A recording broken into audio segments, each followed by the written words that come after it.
Welcome to this deep dive all about project management. We've got a ton of sources here, and our mission is to pull out the most useful bits for you. We're going to be looking at what defines a project, why project management is so important, and how to manage those projects effectively to achieve real success. Ready to dive in? Absolutely. It's fascinating how projects are the engines of change, driving progress and innovation in ways we often don't even realize. Right. We throw the word project around all the time, but what does it actually mean in a project management context?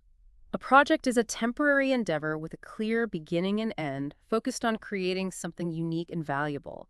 A product, a service, a result. It's more than just a task on your to-do list. It's about achieving a specific objective. So it's not just about the process, it's about the outcome. And it makes me think, how Ex- often do we have hit That's a great point. Recognizing those hidden projects can help you apply project management principles to improve your personal organization and achieve your goals more effectively. And that brings us to why project management is so crucial. because let's face it, we've all experienced the pain of a poorly managed project, missed deadlines, blown budgets, that sinking feeling of what went wrong. Exactly. Poorly managed projects can be a real mess. Good project management, on the other hand, is about achieving objectives, keeping stakeholders happy, and delivering the right things at the right time. It's a strategic competency for any organization, big or small. So good project management is an investment, not just an expense. It's about preventing those chaotic fire drills and actually achieving the desired results. Now, our sources also mention programs and portfolios. How do those fit into the picture? It's all about scale and connection. A project is a single defined endeavor. A program is a group of related projects managed together for a bigger benefit than any single project could achieve. Think of a company launching a new product line.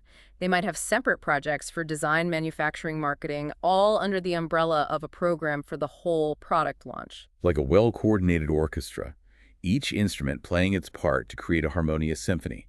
And portfolio takes it even further right. Precisely. A portfolio is a collection of projects, programs, and even other portfolios, all strategically managed together to achieve those big organizational goals. It's about aligning all those initiatives with the organization's overall vision and making sure they're all contributing to the bigger picture. So it's like having a master plan for all those projects and programs, making sure they're all working together towards a common goal. Now, I've heard the term body of knowledge thrown around a lot in the project management world. What's that all about? That's where the Project Management Institute, or PMI, comes in. They've created a standard called the PMBOK Guide, which is like a best practices manual for project management. It's not a strict set of rules, but rather a collection of generally recognized good practices adaptable to the unique needs of each project. So it's like having a trusted advisor in your back pocket guiding you through those complex project management challenges. Exactly. And the guide emphasizes tailoring, which means adapting those processes to fit the specific context of each project. Because a construction project is going to have vastly different needs than a software development project, right? Absolutely. The project team, the organization, the industry, the goals, all these factors influence how you tailor the approach to ensure it's fit for purpose.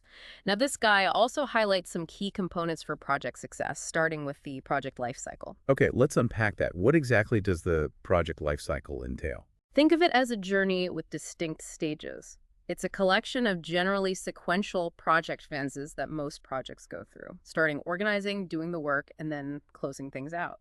So it's like a roadmap for the project's journey from start to finish. Exactly. And within that life cycle, you have the process group's actions that span across all phases of the project.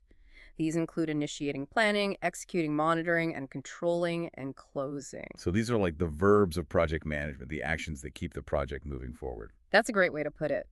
And then you've got knowledge areas, 10 key areas like integration scope, schedule, cost, quality, each with specific processes that contribute to project success. It's like having a toolbox filled with specialized tools for each aspect of the project. Exactly. And the beauty of this structure is that it provides a roadmap for managing projects effectively, regardless of the size or complexity. Whether you're building a skyscraper or planning a birthday party, these principles apply. Now, something that jumped out at me from our sources is the importance of data and information in project management. It's not just about intuition and experience anymore, is it? You're right. Data is crucial. Throughout the entire project lifecycle, project management relies heavily on collecting, analyzing, and transforming data to make informed decisions. So we're talking about being data-driven, using metrics to track progress, identify risks, and make those critical decisions. Precisely. You've got work performance data, work performance information, work performance reports. It all feeds into making effective choices and keeping the project on track. And this is where the concept of tailoring comes back in. Remember, the PMBOK guide emphasizes adapting those processes to fit the unique needs of each project. Right. So analyzing the project data can help us decide how to tailor our approach. For example, a high-risk project might require a more rigorous risk management process, while a project with a tight budget might need a more streamlined cost control process. Exactly. It's about using data to make those informed decisions and ensure the project management approach is fit for purpose. Now, before we get too deep into the weeds, let's zoom out and focus on two critical documents mentioned in our sources: the project business case and the benefits management plan. These help set the stage for a successful project. Okay, let's talk about those. What's the purpose of the project business case? Is it just about getting approval for the project? It's more than just getting a rubber stamp. The business case is the justification for the project. It analyzes the situation, identifies potential solutions, and recommends the best course of action, considering factors like costs, benefits, risks, and feasibility. So it's like a roadmap for why this project is worth doing in the first place. Hmm. It makes the case to stakeholders outlining the problem or opportunity the project addresses and why this solution is the best way forward. Exactly. And then the benefits management plan takes it a step further. It outlines how and when the project's benefits will be delivered and, importantly, how they'll be measured. Because it's not enough to just say this project will improve efficiency. We need to define what improved efficiency actually means, how we'll measure it, and what those tangible benefits will be. You got it. This plan helps ensure that everyone is aligned on what success looks like and that the project is focused on delivering real value. So we've got the justification for the project and a plan for measuring its benefits. Oh. Now, how do we actually get this project rolling? What are the key documents that guide the execution and management of the project? That's where the project charter and the project management plan come in. The charter formally authorizes the project, giving it the official green light and outlining its high-level objectives and scope. Then the management plan gets into the nitty-gritty details, how it will be executed, monitored, and controlled. So the charter is like the project's birth certificate, and the management plan is the instruction manual guiding the project team through each step of the journey. That's a great analogy. These documents are essential for keeping the project on track, ensuring everyone understands their roles and responsibilities, and managing expectations along the way. But let's face it, success can be a slippery term. How do we actually measure whether a project has achieved its intended goals? Is it just about meeting deadlines and staying within budget? You've hit on a crucial point. It's easy to get caught up in those metrics, but true project success is about so much more. The real question is, what does success look like for this specific project? And that's a conversation that needs to happen with stakeholders before the project even begins. So it's about setting those clear expectations from the get-go, defining what success looks like for this particular project, whether it's meeting business objectives, fulfilling contract terms, achieving stakeholder satisfaction, or delivering a certain level of quality. Exactly. And it's important to remember that success can be measured in many different ways depending on the project. A successful website redesign might be judged on user engagement metrics, while a successful construction project might be measured by its adherence to safety standards and its timely completion. It's about aligning the project's outcomes with the initial goals and making sure everyone agrees on what those goals are. And this really makes me think about past projects I've been involved in. Some I considered successful might not have actually hit the mark in all areas. That's precisely the kind of critical thinking that effective project management encourages. It's about going beyond the surface and really digging into what makes a project truly successful. This reminds me of that famous Peter Drucker quote, "If you can't measure it, you can't manage it." But before we go down that measurement rabbit hole, let's back up a bit. Projects don't just appear out of thin air, right? There's got to be a spark, a reason that gets the ball rolling. What drives the initiation of projects in the first place? You're absolutely right. Projects don't just magically appear. They're initiated in response to various factors, internal or external, that act upon an organization. Think of them as triggers for change or improvement. Our sources outline 4 key categories for these triggers. Okay, I'm intrigued. Let's explore them. What's the first trigger that might get a project off the ground? First up, we have the need to meet regulatory, legal, or social requirements. Sometimes projects are born out of necessity to comply with new laws, regulations, or even shifting societal expectations. So it's not always about innovation or growth. Mhm. Sometimes it's about playing by the rules of the game, ensuring the organization stays on the right side of the law, or adapting to evolving social norms. Precisely.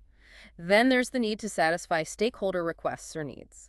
This could be anything from customers clamoring for new features to internal teams needing better tools to do their jobs effectively. So it's about being responsive to those who have a vested interest in the organization or the project's outcome, whether as customers, employees, investors, or even community groups. Their needs and expectations can be powerful drivers for projects. Exactly.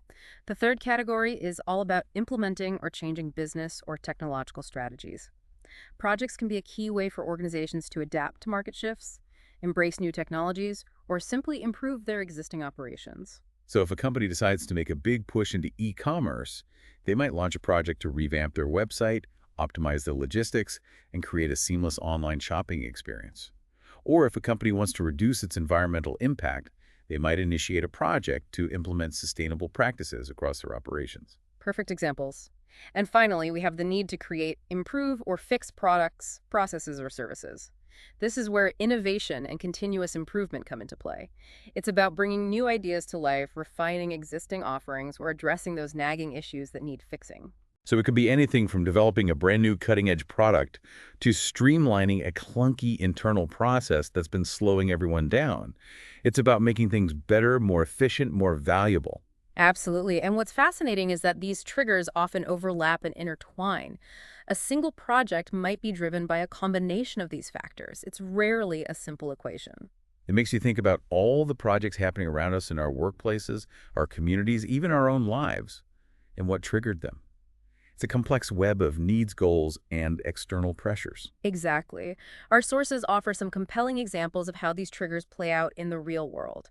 For instance, a company might launch a project to develop a faster, cheaper, and more energy-efficient electronic chip, driven by both the availability of new technology and the competitive pressure to stay ahead of the curve. So they're not just innovating for the sake of innovation, they're responding to a tangible need in the market. They're both pushing the boundaries of what's possible and trying to maintain their competitive edge. Precisely. Another example is a municipality launching a project to reinforce a bridge due to safety concerns stemming from material issues. They're not doing this because they have extra money lying around. They're doing it because they have a responsibility to ensure public safety. It's about responding to a potential risk before it turns into a disaster. It's about being proactive and prioritizing the well-being of the community. Exactly. And we see another example with a car company shifting its focus to fuel-efficient vehicles in response to both market demand for eco-friendly options and economic pressures from rising gasoline prices. They're responding to a shift in consumer preferences while also adapting to a changing economic landscape. They're being both customer-centric and financially savvy. Precisely. And one more interesting example is a chemical manufacturer being required by a stakeholder to establish guidelines for the handling of a hazardous material. In this case, it's a stakeholder, perhaps a regulatory agency or a community group, driving the need for the project. It's about accountability, transparency, and operating in a responsible and ethical manner. Exactly. These examples highlight how projects are born from a diverse mix of motivations. It's rarely just one thing that sparks the need for a project. It's usually a confluence of factors coming together. It definitely makes you appreciate the complexity of the forces that shape the projects we undertake. Now, our sources also go into detail about why effective project management itself is so important. What are the real benefits of managing these projects well? It seems like it goes beyond just getting things done. You're absolutely right. Effective project management isn't just about checking boxes. It's about achieving those objectives, satisfying stakeholder expectations, and delivering the right products or services at the right time. Okay, I'm ready for the list of benefits. Hit me with it. First and foremost, good project management significantly increases your chances of hitting those project objectives we talked about earlier. Whether it's launching a new product, building a bridge, or implementing a new software system, effective project management helps you stay on track, navigate those inevitable bumps in the road, and ultimately deliver those desired outcomes. So it's about increasing predictability and reducing those chaotic, what do we do now, moments that can plague poorly managed projects. Exactly. And it's also about keeping those stakeholders happy. By effectively communicating managing risks, staying within budget and schedule constraints, good project management builds trust, maintains support, and ensures everyone feels heard and informed along the way. Because unhappy stakeholders can derail a project faster than almost anything else. You're absolutely right. And good project management helps you deliver those right products at the right time, not just getting something out the door, but making sure it truly meets the needs of the users or customers, that it's high quality, and that it's delivered when it's needed. It's about delivering value, not just checking off a task. Exactly. And that ties into another benefit, increased predictability. By carefully planning, monitoring, and controlling the project, you reduce the likelihood of surprises and delays, making the project's progress more predictable and manageable. So it's not just about putting out fires, it's about preventing those fires from starting in the first place. Precisely. And because good project management encourages a proactive problem-solving mindset, you can identify and resolve problems and issues in a timely manner.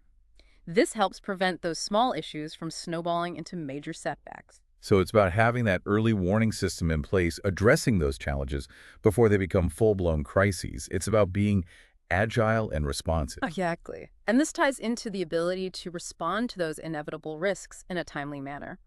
By identifying potential risks early on and developing contingency plans, you can be better prepared to handle unexpected challenges and minimize their impact on the project. Because no project goes perfectly according to plan. There are always going to be those unexpected twists and turns. It's about being prepared for the unknown. Exactly. And good project management also helps you optimize the use of your organizational resources. By carefully planning resource allocation, managing workloads, and tracking progress, you ensure that those resources are used efficiently and effectively, maximizing the project's output. Because resources, time, budget, people are precious. No one wants to see them wasted on a poorly managed project. You're absolutely right. And good project management gives you the tools and processes to identify, recover, or even terminate failing projects. By regularly monitoring progress, assessing risks, and evaluating performance, you can identify those projects that are veering off course and make those tough decisions about whether to adjust course, invest more resources, or even pull the plug. So it's about making those data-informed decisions, even if they're difficult ones. It's about having the courage to acknowledge when a project isn't working and to pivot or move on. Exactly. And that brings us to another crucial aspect: understanding and managing those constraints that inevitably impact every project. Okay, let's talk about constraints. What are we talking about here, and how do they influence the project? We're talking about those limiting factors that can impact a project's success. These constraints can include scope time, cost, quality, resources, and risk. Good project management is about understanding these constraints, managing their interplay, and making informed trade-offs when necessary. So it's like a juggling act. Yeah. Keeping all those balls in the air, making sure they don't come crashing down. Exactly. For example, increasing a project's scope might require more time or budget. Good project management helps you navigate those trade-offs, ensuring that decisions are made with a clear understanding of the potential impact on other constraints. It's about seeing the interconnectedness of those constraints and making strategic choices that align with the overall project goals. Now, our sources paint a rather grim picture of what happens when projects are poorly managed. Let's talk about the flip side. What are some of the consequences we might face if we don't manage those projects effectively? Oh, the fallout can be significant. Think missed deadlines, blown budgets, poor quality deliverables. It's a recipe for frustration, disappointment, and even a complete project failure. Yikes. Okay, let's break that down a bit more. What are some specific pitfalls we might encounter with poor project management? Well, one of the most common pitfalls is cost overruns. Without proper planning, budgeting, and monitoring, projects can easily exceed their allocated budgets, leading to financial strain and potentially jeopardizing the entire endeavor. So that dream home renovation turns into a financial nightmare, or that exciting new product launch ends up draining the company's resources. It's a very real risk. And then there are missed deadlines. Without effective scheduling, task management, and clear communication, projects can quickly fall behind schedule, impacting downstream activities and potentially damaging relationships with stakeholders. And I imagine in some industries, a missed deadline could mean more than just inconvenience. It could mean lost revenue penalties or even legal ramifications. Absolutely. Time is money, as they say. And then there's the issue of poor quality. If quality standards aren't clearly defined, communicated, and enforced throughout the project, the final deliverables might not meet expectations, leading to rework, customer dissatisfaction, and damage to the organization's reputation. So that shiny new product launch ends up being a dud because of quality issues. Or that website redesign fails to engage users because of poor functionality. It happens more often than you might think. And then there's the dreaded rework. It's a classic sign of poor project management. When things aren't done right the first time, it leads to additional work, wasted time, and increased costs. It's like taking 2 steps back for every step forward. Hmm. Frustrating and inefficient. Exactly. And then there's the uncontrolled expansion of the project scope, also known as scope creep. Without a clear understanding of the project's boundaries and effective change management processes, new requirements and tasks can creep in, increasing the workload, extending the timeline, and putting the entire project at risk. So that simple website redesign suddenly balloons into a massive overhaul of the entire company's online presence. It's a classic tale of scope creep, and all these problems can lead to serious consequences for the organization and the individuals involved. Okay, let's talk about those consequences. What's the potential fallout from a poorly managed project? Well, first and foremost, there's the loss of reputation. If a project fails to deliver on its promises, it can damage the organization's credibility with clients, partners, and even employees. That's like a trust breaker. Once that trust is eroded, it can be difficult to rebuild. Exactly. And then there's the risk of unsatisfied stakeholders. When a project doesn't meet expectations, stakeholders can become disillusioned, leading to complaints, withdrawal of support, and even legal disputes. So it's not just about the project itself, it's about the relationships and the long-term impact on those involved. Precisely. And of course, there's the ultimate consequence: failure to achieve the objectives for which the project was undertaken. So all that time, effort, and resources end up being wasted. It's a harsh reality, but it happens far too often. And that's why effective project management is so crucial. It's about minimizing those risks, maximizing the chances of success, and ensuring that projects deliver the intended value. So good project management is an investment, not just an expense. It's about protecting the organization's resources, its reputation, and its relationships. Absolutely. And in today's fast-paced competitive environment, it's more important than ever. Organizations need to be able to manage projects effectively in order to stay ahead of the curve. Speaking of that fast-paced environment, our sources talk about how the business world is changing rapidly and how that has implications for project management.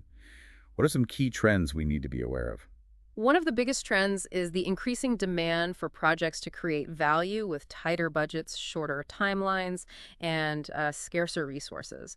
Organizations are constantly looking for ways to do more with less, and that puts a lot of pressure on project managers to be efficient and resourceful. So it's all about efficiency and optimization, squeezing every bit of value out of those limited resources. Exactly. And this ties into another key trend: the rapid evolution of technology. With new technologies emerging all the time, project managers need to be able to adapt quickly and leverage those technologies to their advantage. Whether it's using collaborative project management software, cloud-based platforms, or data analytics tools, staying ahead of the tech curve is essential. It's not just about those traditional project management tools and techniques.